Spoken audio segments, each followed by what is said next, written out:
శ్రీ మహాగణాధిపతి నమ. శ్రీ గురుభ్యో నమ.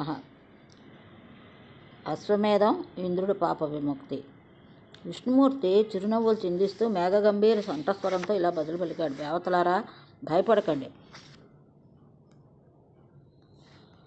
మరొక ఉపాయం చెప్తాను, ఆచరించండి. అందరూ కలిసి అశ్వమేధ యాగం చెయ్యండి. ఆ పుణ్యంలో ఇంద్రుడు పవిత్రుడవుతాడు. బ్రహ్మహత్య మహాపాతకం తొలగిపోతుంది. దానికి ఇది విరుగుడు. అశ్వమేధం చేస్తే జగదంబ సంతోషిస్తుంది. వాసవుణ్ణి తెచ్చి ఇంద్ర పదవిలో కూర్చోబెడుతుంది. రక్షణ కల్పిస్తుంది. మీరంతా నిర్భయంగా ఉండవచ్చు.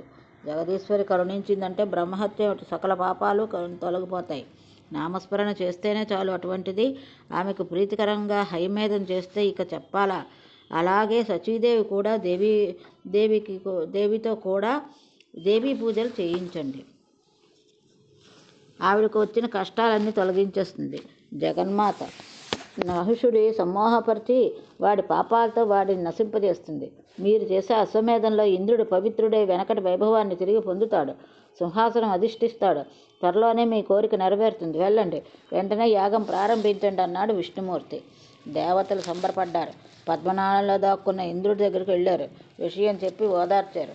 వెంటనే ప్రారంభించి అశ్వమేధ యాగం చేశారు. ఆ పుణ్యంలో ఇంద్రుడు పవిత్రుడయ్యాడు.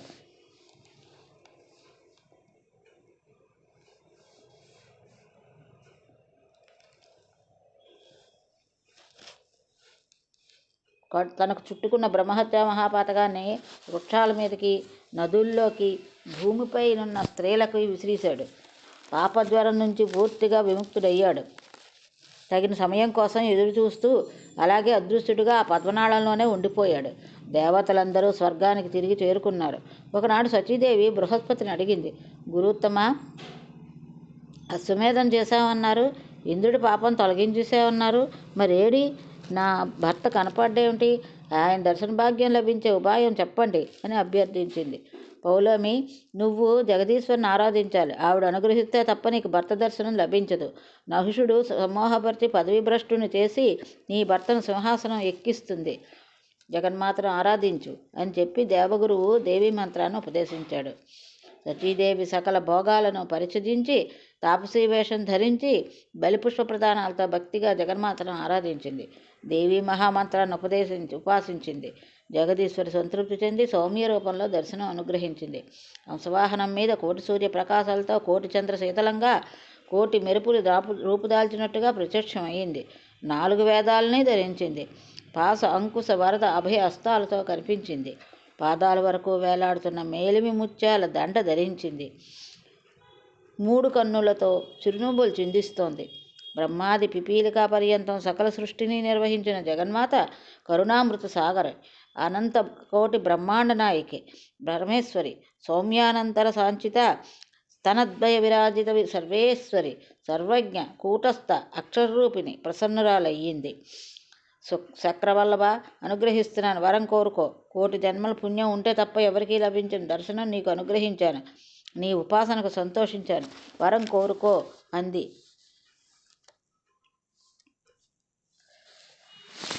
జగన్మాత నహుష భయాన్ని తొలగించి భర్త దర్శనాన్ని అనుగ్రహించి తిరిగి ఇంద్రపదవిలో ప్రతిష్ఠించని సచీదేవి అభ్యర్థించింది. సచీదేవి, నువ్వు ఇప్పుడే ఇదిగో ఈ దూతికతో కలిసి శ్రీమానస సరోవరానికి వెళ్ళు. అక్కడ నీ భర్త కనిపిస్తాడు. నేను త్వరలో నహుషుడిని సమ్మోహపరిచి పదవీభ్రష్టుని చేస్తాను. నీ భర్తను తిరిగి ఇంద్రపదవిలో ప్రతిష్ఠిస్తాను. నీ కోరిక నెరవేరుస్తాను. నిశ్చింతగా ఉండు అని అభయం ఇచ్చి అదృశ్యమైంది జగదీశ్వరి.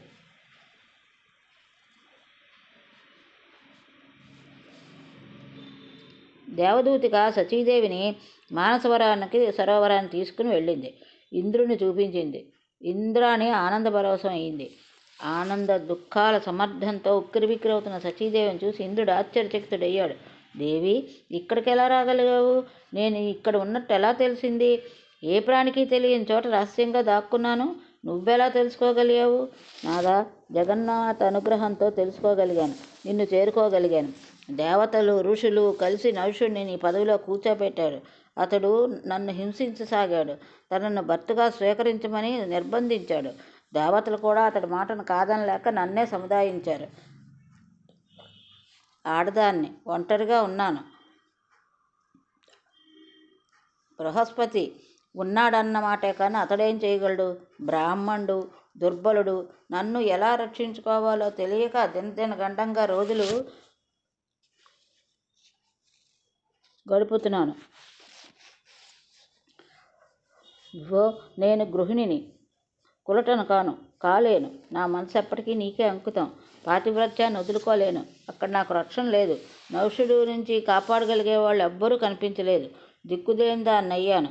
విధి ఎందుకో ఇలా నా మీద పగబట్టింది అంటూ శచీదేవి దుఃఖం ఆపుకోలేక బలబలా ఏడ్చింది. ఇంద్రుడు మెల్లగా ఓదార్చాడు. ప్రియా, నాలాగే నువ్వు మంచి రోజుల కోసం ఎదురు చూడక తప్పదు. మనసు చిక్కపట్టుకో. నీ శీలమే నీకు రక్ష. పతివ్రతలకు పరుల రక్షణ అవసరం లేదు. ధైర్యంగా ఉండు. ఆయన ఒక ఉపాయం చెప్తాను, ఆచరించు. ఈసారి నౌషుడు నిన్ను నిర్బంధిస్తే ఒక షరతు పెట్టు. దివ్యమైన ఋషివాహనం మీద వస్తే నిన్ను అంగీకరిస్తానని చెప్పు. ఇది నా వ్రతం అను. వాడు నీ మీద మహామోహంతో ఉన్నాడు కనుక నువ్వు ఏ షరతు పెట్టినా ఒప్పుకుంటాడు. కామాంధుడు. దేవర్షులకు వాహనం మోయమంటాడు. వాళ్ళ శాపాగ్నిలో నాశనం అయిపోతాడు. ఇలా చెయ్యి. నీకు జగదంబిక వరం ఇవ్వనే ఇచ్చింది. జగన్మాత పాదపద్మాలను ధ్యానించే వారికి ఏ సంకటాలు రావు, ఎన్నడూ రావు. ఒకవేళ ఏమైనా సంకటం లాంటిది వచ్చినట్టు కనిపించినా అది నీ శ్రేయస్సుకే అవుతుంది. అంచేత మణిద్వీపవాసిని ఎప్పుడూ మర్చిపోకు. బృహస్పతి చెప్పినట్టు నిత్యము భువనేశ్వరిని ఉపాసించు. నీకు జయం లభిస్తుంది. శుభం జరుగుతుంది. వెళ్ళిరా అని పంపించాడు. సచీదేవి గుండెలు చెక్కపట్టుకుని సరాసరి వెళ్ళి నౌషుడిని దర్శించింది. కామాంధుడు ఎంతగానో సంబరపడిపోయాడు. కామిని, స్వాగతం సుస్వాగతం. నిజం చెప్తున్నాను, నా మాటను నమ్ము. నేను నీ సేవకుడిని, నీ పరాధీని. నీ ఆజ్ఞ నాకు శిరోధార్యం. నా కోరిక మన్నించి ఇలా దయచేశావు, అంతే చాలు. ఓ మితభాషిని, ఓ శుచిస్మిత, సిగ్గుపడకు. నేను నీ భక్తుణ్ణి. నన్ను చేపట్టు. నీకు ఏది ఇష్టమో చెప్పు, అది చేస్తాను. నిన్ను సంతోషపెట్టడం కన్నా కావాల్సింది నాకేముంది అంటూ నౌషుడు ప్రాధేయపడ్డాడు.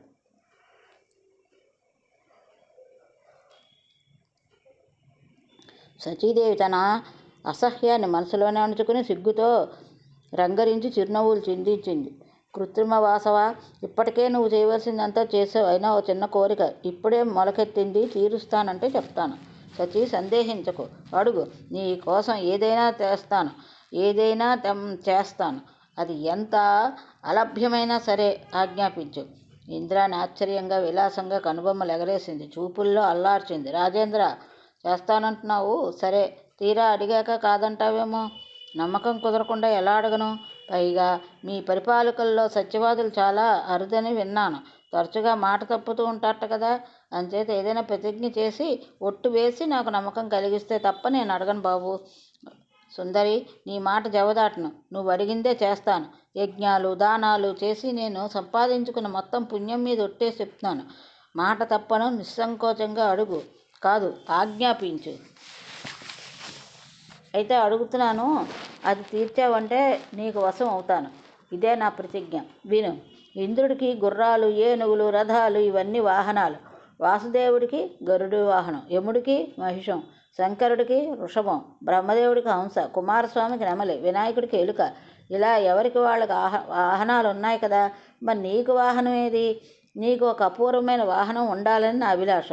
విష్ణు, రుద్ర, చతుర్ముఖులకు కానీ దేవదానవ మానవాదుల్లో ఎవరికి కానీ అత్యద్భుతము, అపూర్వము అయిన వాహనం మీద నిన్ను చూడాలని కోరుకుంటున్నాను.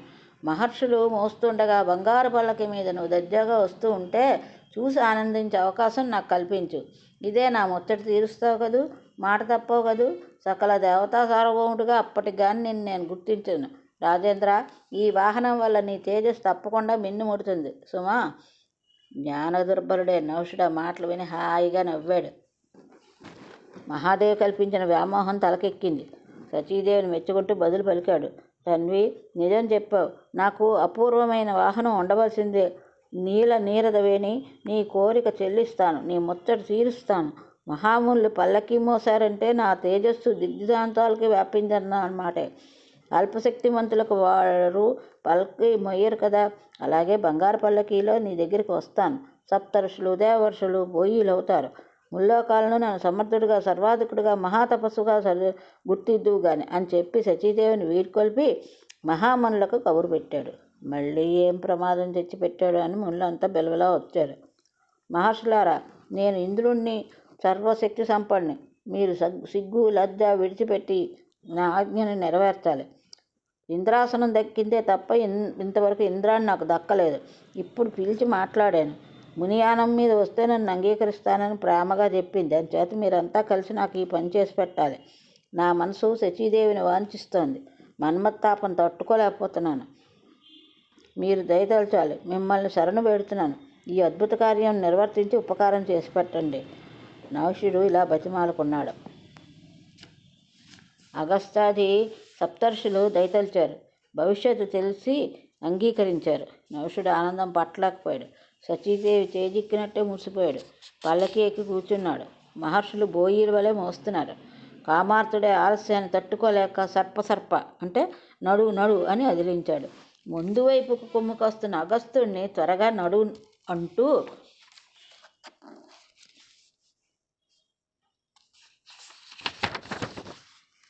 కాలితో శిరస్సు మీద తాటించాడు. అతడు అగస్త్యుడు, లోపాముద్రాపతి, వాతాపిని భక్షించినవాడు, సముద్రాన్ని 3 కుక్కలో దిగమింగినవాడు. అతడిని కాలితో తన్నాడు నహుషుడు. కంచీతో చెరిచాడు నహుషుడు. మనసు నిండా ఇంద్రాణి ముసురుకుంది. మన్మత్తాపం భరించలేకపోతున్నాడు. నడు నడు అంటున్నాడు. కంచీతో తోలుతున్నాడు. ఇంకా అగస్త్యుడు తట్టుకోలేకపోయాడు. ఓర్పు సహనం నశించింది. ఒక్కసారిగా అతిక్రుద్ధుడయ్యాడు. దురాచార, సర్ప అంటే నడు నడు అని అంటున్నావు కదా, సర్పమే అయిపో. 1000 సంవత్సరాలు అరణ్యాల పడుండు. క్లేశాలను అనుభవించు. యుధిష్ఠిరుని దర్శించి శాప విమోచనం పొందువుగాని, అతడి నోటి నుంచి నీ ప్రశ్నలకు సమాధానాలు పొంది అప్పుడు తిరిగి స్వర్గానికి వద్దువుగాని అంటూ శాపమోక్షము కలిపి అందించాడు అగస్త్యుడు. నహుషుడికి పట్టిన కామపిశాచం వదిలిపోయింది. అహంకారం దిగిపోయింది. అగస్త్యుడికి నమస్కరించి బహుదా స్తుతించాడు. అయినా సర్పరూపం వచ్చేసింది. స్వర్గం నుండి పడిపోయాడు. బృహస్పతి వెంటనే మానసరోవరానికి వెళ్ళాడు. ఇంద్రుడికి జరిగిందంతా విన్నవించాడు. అతడు సంతోషించాడు. అంతలోకి సకల దేవతలు, మహర్షులు అక్కడ చేరుకున్నారు. ఇంద్రుడిని ఓదార్చారు. గౌరవ మర్యాదలతో, సన్మాన సత్కారాలతో స్వర్గానికి తీసుకువచ్చారు. సింహాసనంలో కూర్చోపెట్టి శాస్త్రీయంగా మళ్ళీ పట్టాభిషేకం జరిపించారు. శచీదేవేంద్రులు ఆనందంగా నందనవనాల్లో మళ్ళీ మునుపట్లా క్రీడించారు. జనమేజయ, వృత్తాహ సంహారం వల్ల సంక్రమించిన మహాపాపాన్ని జగదీశ్వరి అనుగ్రహంతో ఇంద్రుడు ఇలా తొలగించుకొని మళ్ళీ తన పదవి తాను పొందాడు. నీ సందేహాలకు సమాధానాలు లభించాయి కదా. ఇంద్రుడే కాదు, ఏ ప్రాణి అయినా చేసిన పనులకు తగిన ఫలితం అనుభవించవలసిందే. అది శుభమని అశుభమని కర్మఫలం అవశ్యం అనుభవించవలసిందే. వ్యాసమహర్షి, వృత్తవతతో పాటు దేవీ మహిమను కూడా చెప్పావు. కృతజ్ఞుడిని. అయితే ఇక్కడ నాకు మరో సందేహం కలుగుతుంది. ఇంద్రుడు అంటే మహాతపస్వి కదా, 100 యజ్ఞాలు చేసి ఆ పదవిని అధిష్ఠించాడు కదా, సకల దేవతలకు అధిపతి కదా, అందరి దుఃఖాలను తొలగించే తాను దుఃఖంలో మునిగాడా, పదవీభ్రష్టుడయ్యాడా? ఇది చాలా వింతగా ఉంది. దీనికి కారణం ఏమిటి? నువ్వు సర్వం తెలిసినవాడు, పురాణ ప్రవర్తకుడివి. శ్రద్ధగా వినే శిష్యుడికి మహాత్ములు చెప్పకూడనిదంటూ ఏమీ లేదంటారు పెద్దలు. అంచేత దయచేసి నా సందేహం తీర్చు అని జనమేజయుడు మళ్ళీ ప్రార్థించాడు. శౌనకాది మహామునులారా, జనమేజయుడికి వ్యాసుడు చెప్పిన సమాధానం యథాతథంగా తెలియజేస్తున్నాను, మీరు శ్రద్ధగా ఆలకించండి అంటూ సూతుడు తన ప్రవచనం కొనసాగించాడు. జనమేజయ విను అంటూ వ్యాసుడు ప్రారంభించాడు. సంచితము, వర్తమానము, ప్రారబ్ధము అని కర్మ 3 విధాలు. అనేక పూర్వజంలో సంపాదించుకున్నది సంచిత కర్మ. ఇది మళ్ళీ సాత్విక, రాజస, తామో గుణాలతో 3 విధాలు. సుకృతం కానీ దుష్కృతం కానీ సంచిత కర్మ అవశ్యంగా అనుభవోక్తం. కోటాను కోట్ల కల్పాలు గతించిన దేవతలకు ఈ సంచిత కర్మలు నశించవు. అవి అలా ఉండగా ప్రస్తుత జన్మలో చేస్తున్న వాటిని వర్తమాన కర్మలు అంటారు. దేహదారులందరూ శుభమో అశుభమో ఏదో కర్మ చేస్తూనే ఉంటారు కదా, చెయ్యక తప్పదు.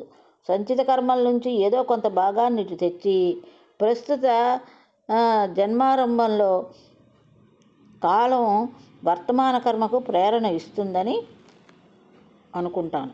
ఇలా ప్రారంభింపబడిందే ప్రారబ్ధ కర్మ. ఇది భోగానుభవంతో నశిస్తుంది. దేవతలే కాదు, ఏ జాతి వారైనా సరే కర్మఫలాలను అనుభవం అనివార్యం, ఇది నిశ్చయం. అసలు జన్మించడానికి కారణం కూడా కర్మయే.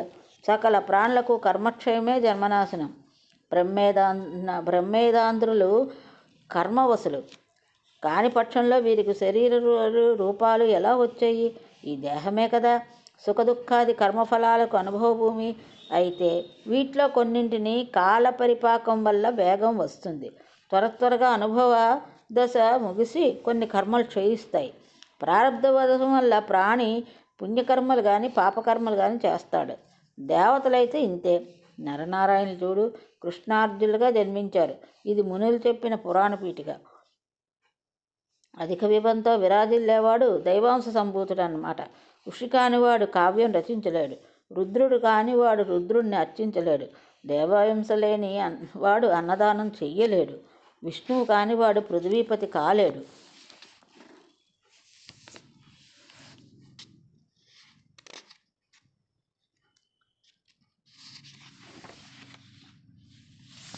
ఇంద్రాగ్ని యమ విష్ణు కుబేరుల నుంచి ప్రభుత్వ ప్రభావ కోప పరాక్రమాలను స్వీకరించి పృథ్వీపతికి శరీర నిర్మాణం జరుగుతుందని తెలుసుకో. లోకంలో మంచి బలవంతుడు కానీ భాగ్యవంతుడు కానీ భోగశాలి కానీ విద్యావంతుడు కానీ దానశీలు కానీ కనపడితే అతడిని దైవాంశ సంభూతుడిగా గుర్తించు. అందుకనే పాండవులు 5 దైవాంశాలు అనడం. శ్రీకృష్ణ వాసుదేవుడు సాక్షాత్తుగా శ్రీమన్నారాయణుడు. జీవులకు శరీరమే సుఖ దుఃఖ భాజనం. అటుపైన అవి శరీరానికి అందుతాయి. జనన మరణ సుఖ దుఃఖాలన్నీ దైవాధీనాలు. అవి ఏవి దేవికి అధీనంలో ఉండవు. అవసరంగా వాటిని పొందడం ఒక్కటే దేహి కర్తవ్యం. పాండవులు అడవుల్లో జన్మించారు. సొంతింటికి చేరుకున్నారు. బాహుబలంతో రాజసూయాగం చేశారు. మళ్ళీ వనవాస దుఃఖం అనుభవించారు. అర్జునుడు అతి దుష్కరమైన తపస్సు చేశాడు. దేవతలు సంతోషించి వరాలు ఇచ్చారు. ఇంత పుణ్యం చేసుకున్నా వనవాసం తప్పలేదు. అంతకు ముందటి జన్మలో నరుడుగా బదరికాశ్రమంలో గొప్ప తపస్సు చేశాడు. కానీ అది అర్జున రూపధారికి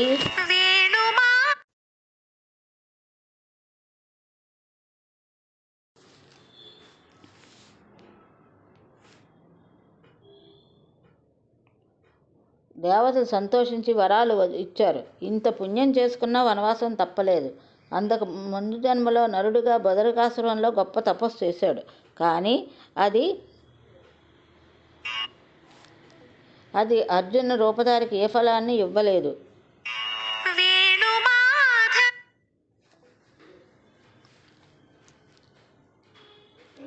ఏ దుఃఖాన్ని తప్పించలేదు. ఈ కర్మగతి అత్యంత గహనం. దేవతలకే అర్థం కాలేదంటే ఇది మానవ మాత్రలకు అర్థం అవుతుందా? పరమ దుర్జయం. వాసుదేవుడు కారాగారంలో జన్మించాడు. నందగోపుడు గోకులానికి చేర్చబడ్డాడు. కేవలం 11 ఏళ్ళు మాత్రమే అక్కడ ఉన్నాడు. మళ్ళీ మధురకు వచ్చి కంసుడిని సంహరించాడు. తల్లిదండ్రులను కారాగారం నుంచి విడిపించాడు. ఉగ్రసేనుడిని తిరిగి మధురకు రాజును చేశాడు. ఒక మ్లేచ్ఛరాజుకు భయపడి ద్వారావతికి చేరుకున్నాడు.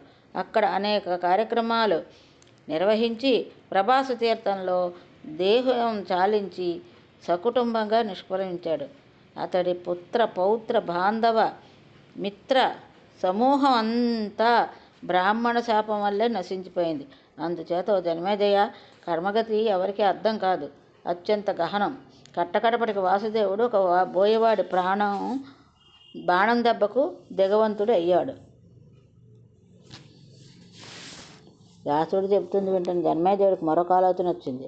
కృష్ణార్జునులు భూభారాన్ని తొలగించడానికి జన్మించారని చెప్పావు. ఆ ప్రాంతంలో భూదేవి బాధాపీడితై గోరూపంలో ధరించి బ్రహ్మదేవుడికి శరణ వేడిందిట కదా. అప్పుడు బ్రహ్మదేవుడు అభ్యర్థన మేరకు విష్ణుమూర్తి కృష్ణుడిగా భూలోకాన్ని అవతరించాడని, బలరాముడు కూడా ఇందుకే జన్మించాడని నువ్వే చెప్పగా విన్నాను. భరతఖండంలో దుష్టశిక్షణ శిష్టరక్షణ కర్తవ్యంగా అవతరించిన కృష్ణుడు భూగోళానికి ఏ పాటి